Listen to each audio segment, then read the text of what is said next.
clase de criminología. De hecho, hoy es la última clase que tenemos del curso, este pequeño curso de especialización en el área penal, previo a nuestro examen final del día miércoles. Vamos a dar inicio a la clase de hoy, siempre recordándoles las instrucciones generales debidas para que todos las puedan seguir. Agradezco a quienes ya tienen la cámara encendida, quienes hacen falta, este es el momento para hacerlo. No está de más hacerles ver la siguiente información que nos da coordinación. Indican que por el problema de la toma de las instalaciones de sede central se han caído los servidores. Por lo tanto, no pueden todavía hacer la asignación correspondiente para los alumnos del área de especialización y quedará pendiente que se habilite el mismo para poderle subir su nota final. Se los hago de conocimiento para que ustedes le den el seguimiento respectivo con control académico del Centro Universitario de Chimaltenango. Ya no es conmigo, sino con los encargados. Bueno, vamos a dar inicio el día de hoy, como es costumbre, haciendo un pequeño repaso del tema visto en la clase anterior, y qué mejor forma de realizarlo que a través de el laboratorio respectivo. Solamente alguien que me confirme que se ve la pantalla. Sí, licenciado. Gracias, muy amable. Bueno, el laboratorio del pasado viernes versó sobre la criminología interaccionista y que dio origen a la criminología radical, criminología crítica y criminología mediática, los últimos tres temas analizados. La primera pregunta decía de la siguiente manera: ¿qué corriente criminológica se originó en las décadas de 1960 y 1970? A partir de las teorías sociológicas, pero concentrándose más en una crítica exhaustiva al sistema como control social, la criminología radical. Recordemos que su crítica es mucho más extensa y no se limita a tomar un punto medio a la hora de realizar un análisis. Siguiente, ¿qué corriente criminológica se le conoce como la nueva criminología o bien criminología contemporánea? La cual se centra en cuestionar el control social, tanto formal e informal, que abarca los distintos medios en cuanto al abuso de poder del órgano estatal. Esta es la criminología crítica, recordemos, cuestiona el control social formal, es decir, el sistema jurídico, como el informal, sistema religioso, educativo y principalmente los medios de comunicación. De los máximos exponentes o seguidores de la criminología radical, ¿quién de ellos define a la criminología radical como la corriente criminológica que procura explicar y justificar al delincuente como producto de las relaciones sociales, situar al criminal como víctima del proceso de rotulación o etiquetamiento y el castigo que opera al servicio de los intereses del régimen establecido, así como cuestionar la naturaleza de las leyes como propios de ese régimen? Tenemos aquí varios autores, todos ellos de la criminología radical, pero sin duda alguna esta definición le corresponde a Hirst. La mayoría la tuvo correcta. Siguiente pregunta de falso y verdadero. La criminología crítica deviene del hecho que los criminólogos se dieron cuenta que el derecho penal está mucho más orientado a proteger los intereses de ciertos grupos con acceso al poder o que se encuentran actualmente en el ejercicio del poder y no a sancionar propiamente conductas antijurídicas. Esto es uno de los ejes de la criminología crítica verdadero. Siguiente, ¿qué corriente criminológica es la que más se ajusta a la realidad latinoamericana? Porque cuestiona el control social formal, pero sobre todo el control social informal, que engloba principalmente los medios de comunicación. Y esta pregunta tenía mucha relación con lo que me decía el compañero ya para cerrar o finalizar la clase el pasado viernes. ¿Cuál de estas es la más actual o la que impera y cuál está en desuso? Y yo le dije al compañero, no le puedo decir con quién de las dos nos quedamos porque dependiendo cómo se estudie el fenómeno criminal, así va a ser la corriente criminológica que se utiliza. Sin embargo, tanto la criminología crítica, como la criminología mediática son contemporáneas, son actuales, y las dos están en boga o en moda. Pero la que más se ajusta a la realidad latinoamericana y por ende a la realidad guatemalteca es la criminología mediática. Siguiente pregunta, y también me he referido a él en varias oportunidades. ¿Quién es el máximo exponente de la criminología mediática entendida como una realidad que existe para las personas normales o decentes, como ustedes y como yo, y otra realidad para los delincuentes, que los identifica a través de estereotipos y determinados prejuicios, como criminales, o bien sujetos diferentes, peligrosos, malos o simplemente chivos expiatorios a los que hay que criminalizar y eliminar en el sentido que hay que privarlos de su libertad? En varias oportunidades nos hemos referido a Eugenio Raúl Zaffaroni. Finalmente, el objeto de la criminología mediática consiste en el hecho que mientras más se le presente al público la noticia criminal, más reducido será el jus puniendi y en consecuencia el individuo tendrá más libertad y derechos, haciendo efectivo el mandato de intervención mínima o de última ratio del derecho penal, que con esto concluimos el pasado viernes, la última ratio del derecho penal o mínima intervención. Si se dan cuenta, aquí el concepto está cambiado o erróneo, porque mientras más se reproduzca la noticia criminal, más grande será el jus puniendi y en consecuencia menores serán las libertades y derechos del sindicado, del individuo. Entonces el concepto está redactado de una forma errónea y por lo tanto el enunciado es falso. Finalmente, en cuanto al principio de última ratio o de intervención mínima del derecho penal, establece que el derecho penal debe ser la última opción para sancionar, pues si existen otros mecanismos menos lesivos, es decir, menos gravosos, o que limiten menos derechos, deberán de aplicarse estos en lugar del castigo penal o la sanción penal. Ejemplo de ello es la libertad como regla general y la prisión preventiva como excepción, uno de los mandatos fundamentales del derecho procesal penal. Este enunciado es verdadero. Sin embargo, me doy cuenta que en las últimas dos preguntas hubieron muchas decisiones o respuestas divididas. Quiero creer que fue porque no se leyó a profundidad la pregunta, aunque claramente esta era muy coherente. Esto es en cuanto a lo que estudiamos el último día de clases. ¿Alguna pregunta hasta el momento de los temas anteriores? Previo a iniciar el día de hoy con la clase que tenemos preparada, este es el momento. Si no, vamos a dar inicio.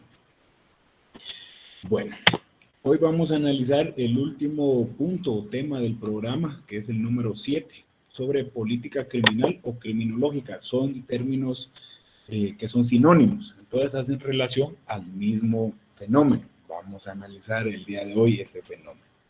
Y para posicionarnos en cuanto a nuestra materia el día de hoy, política criminal, es preciso hacer un recordatorio de cómo se dividen las ciencias penales. Esto lo vimos en un inicio, cuando abordábamos el tema y las nociones fundamentales de criminología.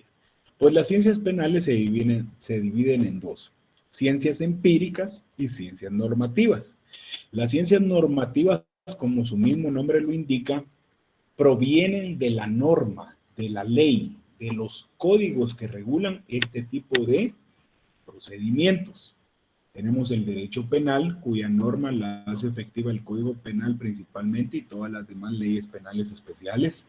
El derecho procesal penal, cuya norma lo desarrolla, es el Código Procesal Penal, que conlleva todos esos procedimientos que se deben de seguir para declarar una sentencia, ya sea de carácter condenatorio o absolutorio. Y finalmente el derecho penitenciario, regulado por la ley del régimen penitenciario, que se refiere al derecho penal ejecutivo o por medio del cual se ejecutan las penas. Pues bien, eso ha sido objeto de otros cursos de estudio en la rama del derecho penal. Pero en cuanto a este curso de criminología, nos centramos principalmente en las ciencias empíricas o ciencias de la experimentación y de la observación. Las clases anteriores se las dedicamos a la criminología y turno es de desarrollar la política criminal o política criminológica. Es así como analizaremos la otra ciencia empírica que corresponde o que conforma las ciencias penales. ¿Qué vamos a entender por política criminológica o política criminal? La política criminológica la debemos de entender principalmente que su finalidad va a ser eminentemente preventiva, para prevenir el incremento y el desarrollo de los hechos delictivos, pero también en la lucha contra el crimen. Como una primera aproximación, Alfredo Gutiérrez afirma que, y este término lo hemos utilizado sobre todo en el área común de la carrera cuando iniciamos con los primeros cursos de política, sociología, estadística, economía, etcétera, pero dentro de la política nos enseñaban que a simple vista o de grosso modo la podemos definir como el arte de gobernar o de escoger los mejores medios para ejercer el gobierno. En ese sentido y en este orden de ideas, la política criminológica es el arte de escoger los mejores medios, pero no para gobernar, sino para prevenir y reprimir el crimen. Entonces, medios preventivos contra el crimen y también represivos para defender los derechos y el interés social cuando el crimen ya es cometido. ¿Cuándo surge esta ciencia como tal? Pues en la primera mitad del siglo XX, la política criminal únicamente se reducía a un simple legislar adecuado. Es decir, promulgar, reformar o incluso derogar leyes de carácter penal con la esperanza de esta manera de disminuir el crimen. Esto hasta el siglo pasado, hasta la década de 1950. Sin embargo, desde 1950 hasta la fecha, ese pensamiento pues tan simplista ha cambiado y ha mejorado. Y ahora la política criminológica no solo es legislar adecuadamente, sino que también busca enfrentarse a la crisis de justicia del sistema judicial como tal. Y ante esta crisis actual del sistema, replantea las estrategias de desarrollo social mediante la elaboración sistemática de un plan de desarrollo integral. ¿Qué debe contemplar este plan de desarrollo integral? Pues las rutas sociales adecuadas para el desarrollo nacional. Y cuando hablo de la palabra desarrollo, me refiero a todos sus puntos, todas sus aristas o salidas, no simplemente desde el punto de vista judicial y menos desde el punto de vista penal, sino al desarrollo en el gran sentido de la palabra, en su contexto más amplio, desarrollo social, económico, educativo, tecnológico, todo lo que lleva a un país en vías de desarrollo a ser un país desarrollado. Veamos las definiciones de política criminal o criminológica. Cualquiera de las tres que tienen en pantalla son correctas, cualquiera son válidas. No vamos a entrar en detalles ni a discusión en este tema, pero sí vamos a analizar qué es lo que nos establece cada uno de estos autores. En primer lugar, María de la Luz Lima la define como un instrumento de cambio social que busca romper la incomunicación que existe entre los planificadores de diversas actividades y sectores, buscando dirigir todo hacia una sola resultante, que es la justicia. Por su parte, Mayore, teniendo en cuenta que el fin del derecho criminal, ojo, aquí engloba el derecho penal en su sentido más amplio, es la lucha contra el delito, la política criminal va a ser la ciencia o el arte práctico de los medios de que sirve el Estado para reprimir y prevenir los delitos. ¿Se recuerdan de nuestro autor Luis Rodríguez Manzanera? En su inicio, en la primera clase, les enseñé yo este libro de criminología. Pues él es quien cita a los dos autores que ya revisamos su definición y aporta una propia. Si me preguntaran a mí con qué definición nos quedamos, a mi criterio con la de Rodríguez Manzanera. ¿Por qué razón?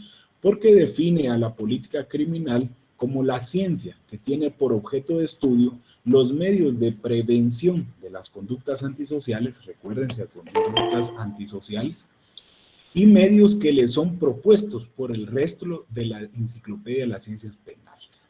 Y muy importante esta definición porque no solo nos dice que su objeto de estudio son todos los medios de prevención de las conductas antisociales, sino que estos medios, ¿de dónde los vamos a obtener?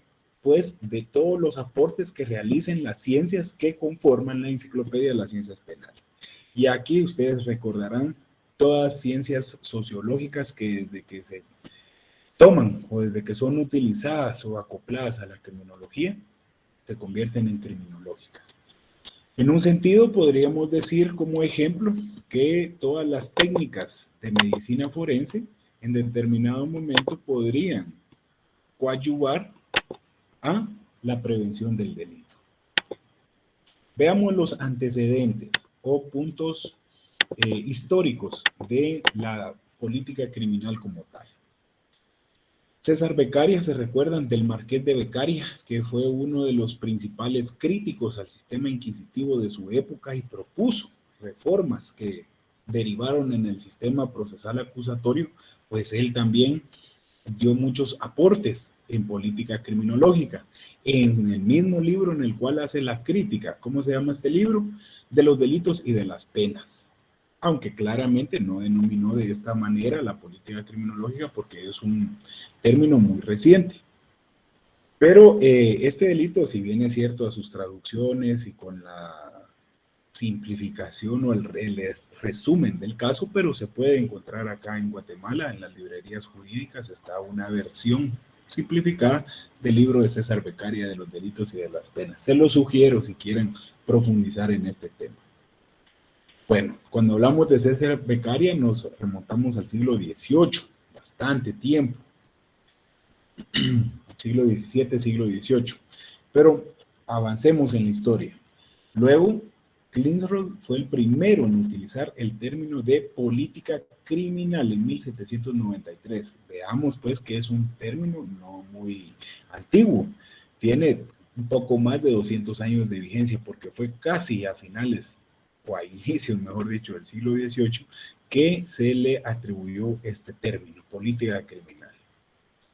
Feuerbach, uno de los grandes historiadores criminológicos, no se quedó atrás, utilizó este término en 1801, y finalmente Henke en 1823 lo hizo de conocimiento general a través del Congreso Internacional de Derecho Comparado, cual fue celebrado en París en 1900. O sea que a partir del 1900, en el siglo XIX, ya se acepta de forma universal el término política criminal. En un inicio, Langley entendió por política criminal la reforma regular o adecuada de la legislación penal en provecho del bien común, es decir, de uno de los intereses y deberes del Estado. Sin embargo, en la actualidad, este concepto de política criminal es mucho más amplio, porque se considera que no solamente es legislar o deslegislar. Cuando yo digo deslegislar, estamos hablando de derogar leyes, sino que va más allá, porque busca adoptar medidas preventivas de carácter social, económico y psicológico. Este es parte del pensamiento de los autores que tenemos acá en pantalla. ¿Cuál es la característica principal de la política criminal? O política criminal es sinónimo de prevención del delito. En negrilla lo tengo, mayúsculas, para que no se les olvide. Política criminal es sinónimo de prevención del delito. ¿Qué debemos de entender por prevenir? Es prever, conocer de antemano un daño y perjuicio para así prepararnos. aparejar y disponer con anticipación todos los mecanismos necesarios para alcanzar un fin. ¿Cuál va a ser ese fin? Que no se cometa o no se lleve a cabo el delito.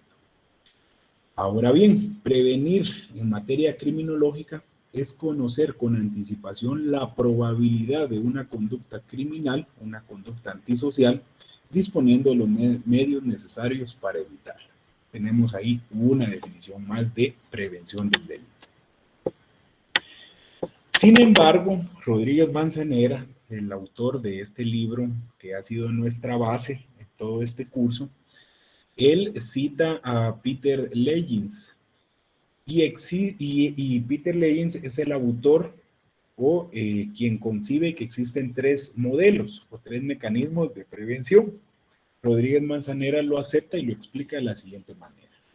Existen tres modos o niveles, así le llamaría yo para que fuera más entendible, de prevención: primaria, secundaria y terciaria, que corresponde o que comprende cada uno de ellos. En la prevención primaria tenemos toda actividad de carácter general que tiene un fin determinado. ¿Cuál va a ser este fin? El saneamiento social que se espera para evitar o reducir la incidencia de fenómenos delictivos y en los que se producen los riesgos a la comunidad.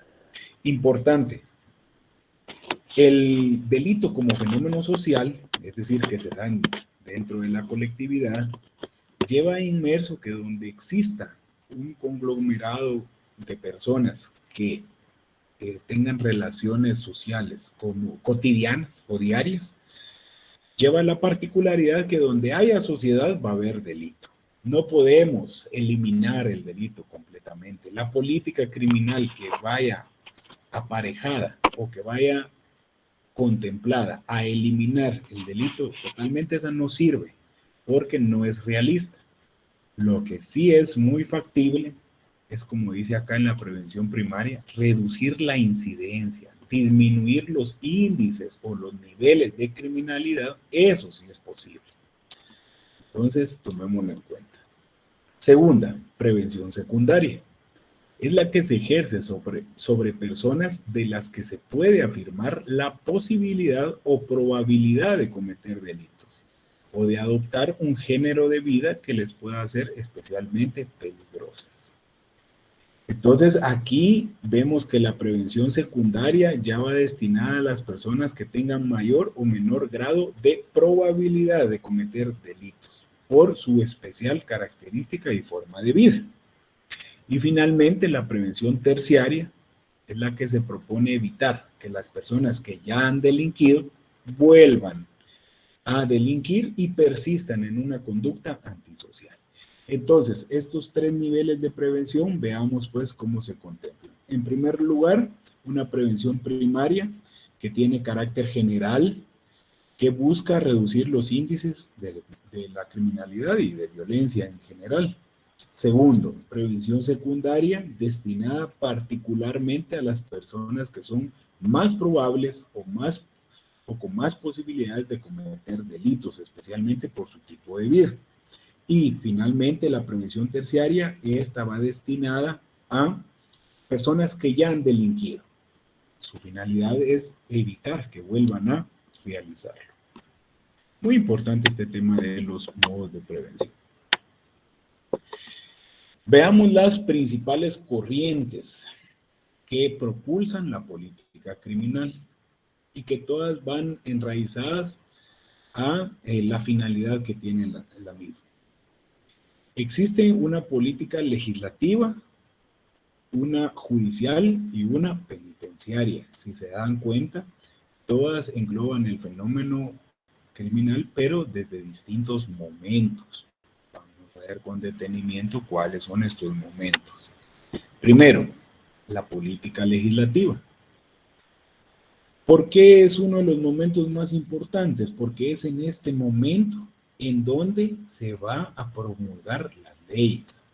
Sin embargo, nos dice el autor Rodríguez Manzanera que Latinoamérica padece de una legislomanía, es decir, que hay una excesiva legislación, y Guatemala no es la excepción. Guatemala en Latinoamérica es uno de los países con mayor cantidad de leyes que se tiene.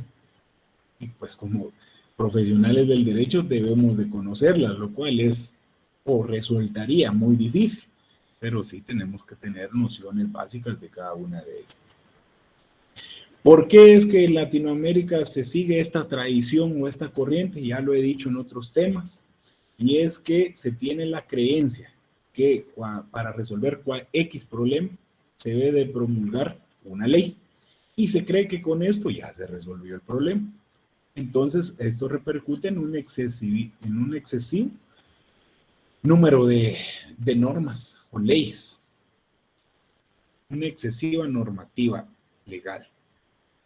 Así pues, dice que no es raro que ante la comisión de algún crimen con características sensacionales, es decir, delitos o juicios, mejor dicho, mediáticos o de alto impacto, se llegue a desatar tal conmoción colectiva que incluso lleva al país a la promulgación de leyes casuísticas. Cuando yo digo casuísticas, se refiere a una causa en particular, no a un problema nacional o de fondo como tal, sino que a un pequeño rasgo, a un pequeño momento que generalmente no va a seguir propiciando. Por ejemplo, les pongo un ejemplo de una ley casuística, la ley contra el terrorismo y el financiamiento al mismo que tenemos acá en Guatemala. En Guatemala como tal, actos terroristas que buscan cambiar el régimen político del país, no hemos tenido ninguno. Sin embargo, a raíz o a consecuencia de los atentados que se vivieron en Estados Unidos, la agenda legislativa llevó o derivó a que el país también tuviera que regular este tipo de legislación. Bueno, entonces en la política legislativa existen dos fenómenos, la inflación penal y la superstición de la ley. Son dos temas ampliamente estudiados por los criminólogos contemporáneos y se consideran como graves problemas para resolver por la política criminológica, lo que indica que existe más necesidad de deslegislar que de legislar. Aquí resume esta idea. Para que exista una adecuada política criminológica es necesario derogar más leyes que las que se necesitan crear. Existe un segundo momento de la política criminal, que es la política judicial. Si nos damos cuenta, aquí ya se refiere a un proceso penal. Ya está la norma, ya está vigente. Y si ya está vigente, hay que cumplirla. Y por lógica, entonces, la política judicial se origina después de la política legislativa o del momento legislativo. Porque una ley bien estructurada es justa, positiva y vigente. Recordemos que derecho positivo y derecho vigente no es lo mismo. Derecho vigente es todo el ordenamiento que ha cobrado vigencia, que no se ha derogado y por lo tanto es de ordenamiento, cumplimiento obligatorio. Pero el derecho positivo es solo aquel derecho vigente que se aplica como tal o que sí tiene un asidero en la sociedad. Entonces, no todo derecho positivo es derecho vigente, pero sí todo derecho positivo va a ser derecho vigente. Entonces, la política judicial busca su correcta aplicación y aquí es donde la política criminológica queda en manos de los jueces, lo que representa una gran responsabilidad para ellos. El momento judicial es muy importante porque una equivocada política de los jueces se puede convertir en un factor criminógeno. Los jueces se ven obligados a actuar dentro de una política criminal general y son una pieza importante del sistema. Por esto, la necesidad de su cuidadosa selección y especial preparación. La equivocada política legislativa de inflación penal repercute en lo judicial, ya que recargará el trabajo de los jueces y de los tribunales en general, perjudicándolo principalmente a quienes se encuentran en prisión preventiva. Se aconseja entonces no solo deslegislar, sino que acelerar, desjudicializar y desdramatizar la justicia penal, es decir, hacerla más efectiva y no tan selectiva.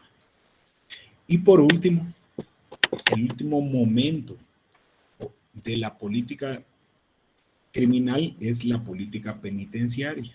Esto es cuando ya existe la ley, se infringió la ley, por lo tanto se llevó un proceso judicial y ahí aplicamos la política de los jueces y entonces ya existiendo una sentencia es momento de cumplirla. Aquí es donde interesa y donde entra en vigor la política penitenciaria. La ley debe de ir acompañada de los medios necesarios para cumplirse, es decir, debe ser instrumentada. En otras palabras, la política penitenciaria conlleva o implica los instrumentos de los cuales se va a regir el sistema penitenciario para lograr la readaptación social. La política penitenciaria representa uno de los problemas clases y es donde se ha encontrado mayor número de fracasos y frustraciones, aunque también en algunos casos éxitos. Sin embargo, no puede funcionar adecuadamente por la lentitud del Poder Judicial, es decir, por la sobrecarga tribunalicia y la mora judicial que existe, que llega a alargar los procesos por más de 5 años en promedio, ¿verdad? Con la consiguiente aglomeración y superpoblación de personas en prisión preventiva. En tal virtud, son válidas las críticas en cuanto a que la criminología y la política criminal se han convertido en políticas carcelarias y no en preventivas. ¿Por qué razón? Porque existe más población en prisión preventiva que ya en prisión cumplimiento una pena o padeciendo o cumpliendo la pena de prisión. Es necesario entonces no solo transformar las prisiones en instituciones de tratamiento y de reinserción social, artículo 19 de la ley, artículo 19 de la Constitución Política de la República de Guatemala, sino buscar cada vez más alternativas o sustitutivos penales. Eso es un tema que dominan ustedes, derecho procesal penal, los sustitutivos penales, para cumplir una pena o no llegar a cumplir una pena en prisión. La pena de prisión debe ser el último recurso de defensa social, la última ratio del derecho penal. En la actualidad existe un abuso de la prisión, tanto preventiva como de cumplimiento de pena o penitenciaria. Veamos a grandes rasgos algunos principios de una política criminal adecuada y que sobre todo se lleve a cabo en una sociedad democrática de derecho. Guatemala, recordemos que es una república democrática, soberana e independiente y por lo tanto se rige en un sistema democrático de derecho. En otras palabras, el principio de legalidad es el que impera y por lo tanto de esta manera se garantiza o se limita por lo menos que exista mucha discrecionalidad. Entonces, una adecuada política criminal debe ir aparejada a los siguientes principios. Primero, la política criminal debe ser política de Estado, no a una institución en específica, ni tampoco a un gobierno de turno, sino que debe ser de carácter nacional. Segundo, las instituciones de Estado. La sensación de seguridad que produzca un país o de inseguridad se construye diariamente por todas las partes o instituciones que conforman el sistema penal. La solución entonces no pasa por una política criminal individual o independiente, sino por una política criminal institucional. Generalmente la política criminal institucional está basada en la seriedad de las investigaciones, el respeto a los derechos individuales, derechos humanos fundamentales, la seguridad de no ser detenido ni privado de la libertad arbitrariamente, no recibir imputaciones infundadas o las falsas denuncias y no ser privado de la libertad sin un fundamento serio. Siguiente principio, la justicia. Debe considerarse que el sistema de justicia penal no solamente debe tener capacidad para prevenir, para intervenir en los casos de delincuencia tradicional, sino también para investigar los casos de mayor complejidad o trascendencia, acordes a una política de Estado que vaya en constante evolución. La finalidad de que exista el principio de justicia es reprimir la impunidad y corrupción dentro de las instituciones del poder público. Otro principio muy fundamental e importante de la política criminal adecuada en un Estado democrático de derecho es que exista una Policía Nacional Civil acorde y basado estrictamente en el principio de legalidad, el cual implica el respeto a la vida, la integridad, las garantías, la libertad personal y el debido proceso. No puede hacer uso la policía de un poder propio ilimitado, es decir, que no tenga frenos o límites. Por el contrario, los agentes de la Policía Nacional Civil deben cumplir y hacer cumplir las leyes y, lo más importante, artículo 154 de la Constitución Política de la República de Guatemala, sujetarse a la ley, pues todo funcionario público debe realizar sus funciones de acuerdo a la ley. Todos son depositarios de la ley y jamás ningún funcionario público va a ser superior a ella. Sistema penitenciario. El crecimiento en las cifras de los condenados a pena de prisión, que ha sido general en todos los estados democráticos de derecho, se ha explicado a partir de dos grandes argumentos. Primero, es el resultado del aumento de delitos, es decir, como indicadores de criminalidad, mientras más altos sean los índices de delito, pues más personas van a haber guardando prisión, pero también es resultado de factores o de decisiones de tipo político, que no siempre se ajustan a la realidad del fenómeno criminal. Y esta información rara vez es apoyada por datos científicos y más que todo por estrategias improvisadas, como yo les decía, los gobernantes de turno. Otro aspecto muy importante es la participación y coordinación ciudadana.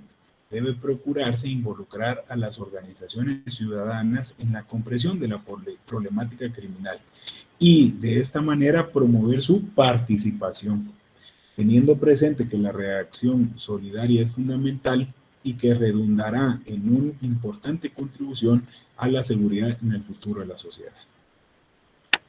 Finalmente, el principio de respeto a los derechos humanos y su fin primordial. Este es un principio base y, si se dan cuenta, tiene mucha concatenación y relación con los principios anteriores. ¿Por qué? Porque en un Estado democrático de derecho debe reinar el respeto a los derechos humanos, principalmente por la dignidad de la persona. Por el simple hecho de ser persona, tenemos derecho a los mismos. En un país como Guatemala también debe reinar un principio de respeto a la diversidad cultural. Ustedes saben, Guatemala como país es pluricultural y multilingüe, por lo tanto, debe de ser acorde una política criminal respetando todos los grupos étnicos y las diversas costumbres, tradiciones y creencias que se tienen en un país tan pequeño. Hay mucha diversidad cultural. Y aunado a prevenir la impunidad y la corrupción, va la rendición de cuentas. Por lo tanto, una política criminal adecuada debe ser transparente. ¿Para qué? Para generar la confianza de la ciudadanía en las instituciones de un sistema nacional de seguridad y, por consiguiente, en políticas públicas para fortalecer por medio de la transparencia y la rendición de cuentas.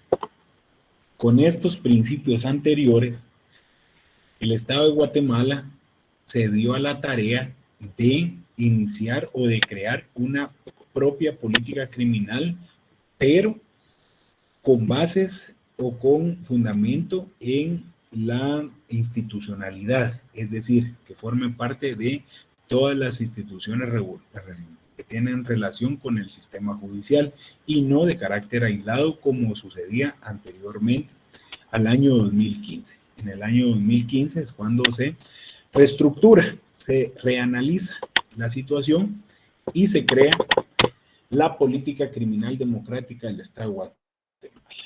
Aquí en la página anterior tenemos considerando los factores que dieron origen a desarrollar esta política criminal.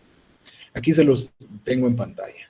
En el año 2015 se presentó la política criminal democrática del Estado de Guatemala, desarrollada por el gobierno central de la República de Guatemala, a través del Ministerio de Gobernación. Recordemos que el Ministerio de Gobernación es quien rige o quien gobierna la Dirección General de la Policía Nacional Civil. Pero además de ellos, también participó el organismo legislativo, el organismo judicial y el Ministerio Público. Si se dan cuenta, las instituciones más importantes del sistema de justicia.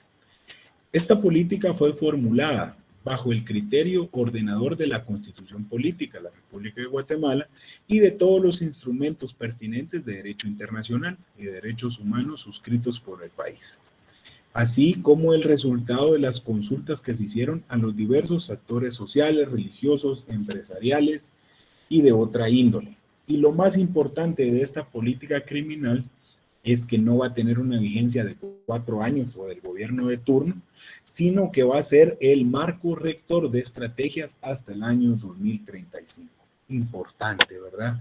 Al fin tenemos un mecanismo o unos instrumentos de estrategia con una duración prolongada.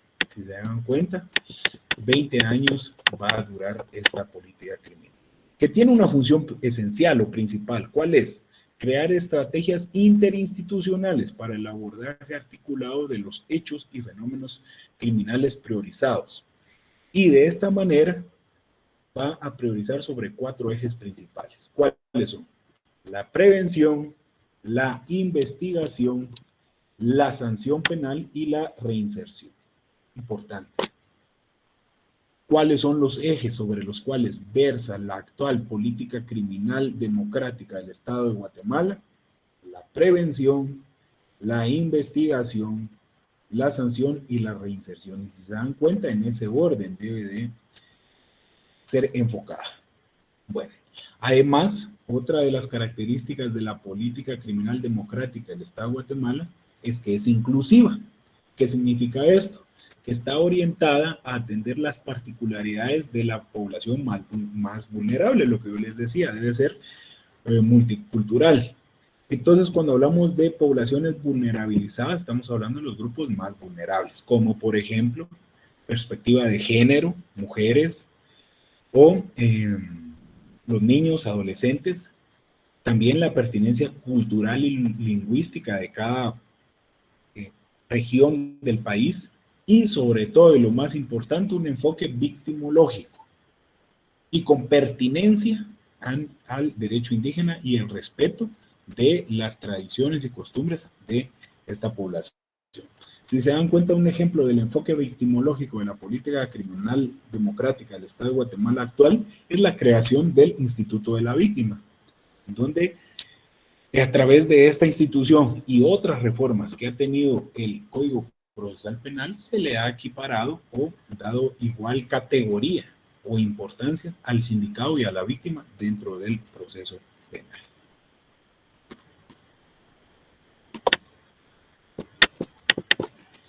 Finalmente, para alcanzar este objetivo, la política criminal de Guatemala va a priorizar la prevención del delito. Establece una investigación centralizada, científica, eso es bien importante, por eso existe el Instituto Nacional de Ciencias Forenses, articulada, estratégica, por eso es que deben de realizarse cada cierto tiempo pues mesas de trabajo multiinstitucionales en donde participen todos los actores para diseñar esas estrategias y que tengan pues mayor impacto y regularidad social. La política criminal orienta a potenciar el fin resocializador y rehabilitador de la pena, la búsqueda de mecanismos alternativos de solución de conflictos y asegurar la reinserción social de quienes hayan sancionado o hayan violado el sistema penal. La viabilidad de su implementación no se alcanzará con esfuerzos aislados, por el contrario, necesita de todos los sectores, principalmente de quienes participaron en su elaboración y puesta en marcha o en vigencia. En cuanto a política criminal, a manera de un esbozo generalizado, estas son las ideas centrales que tengo a bien compartir. No alcanzan ni siquiera un curso de semestre ordinario puesto por 3, 4 meses para poder desarrollar la política criminal. Sin embargo, como un esbozo, pinceladas, pues creo que les he compartido por lo menos los principios fundamentales que debe contener, las instituciones que deben de participar y las características más esenciales de la actual política criminal democrática que tenemos en el país, la cual tiene vigencia hasta el año 2035. Y ya vieron ustedes los actores que participaron en su implementación. Les pregunto, compañeros, ¿tienen alguna duda o comentario que quieren realizar? Este es el momento para hacerlo.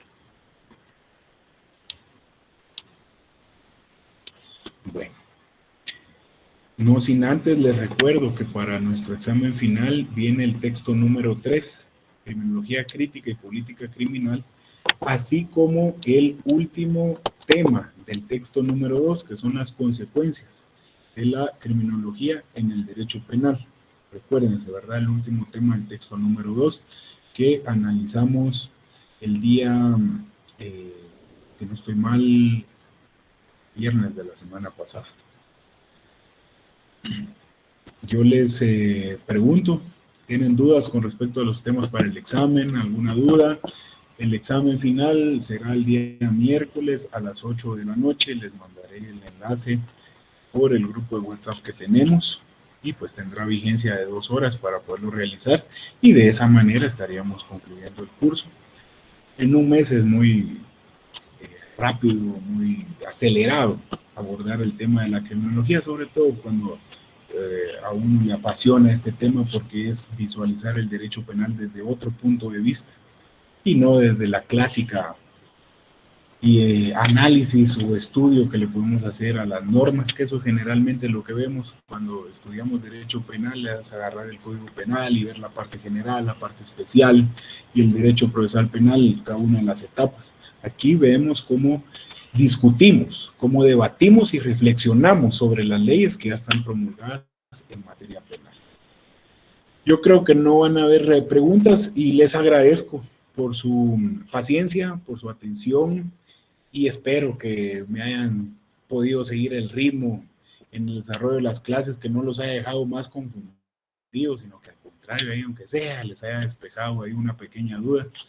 Con saber con 2, 3 personas que se rían me quedo contento. Oh, sí, sí se rieron, entonces, sí, el licenciado habla muy rápido, dice palabras que no le entiendo, pero algo les enseñé, les transmití, y con eso yo quedo muy complacido. Agradezco que me han dado la oportunidad, de esta manera nos despedimos, y si no hay alguna intervención, pues damos por finalizada la sesión de hoy. Gracias.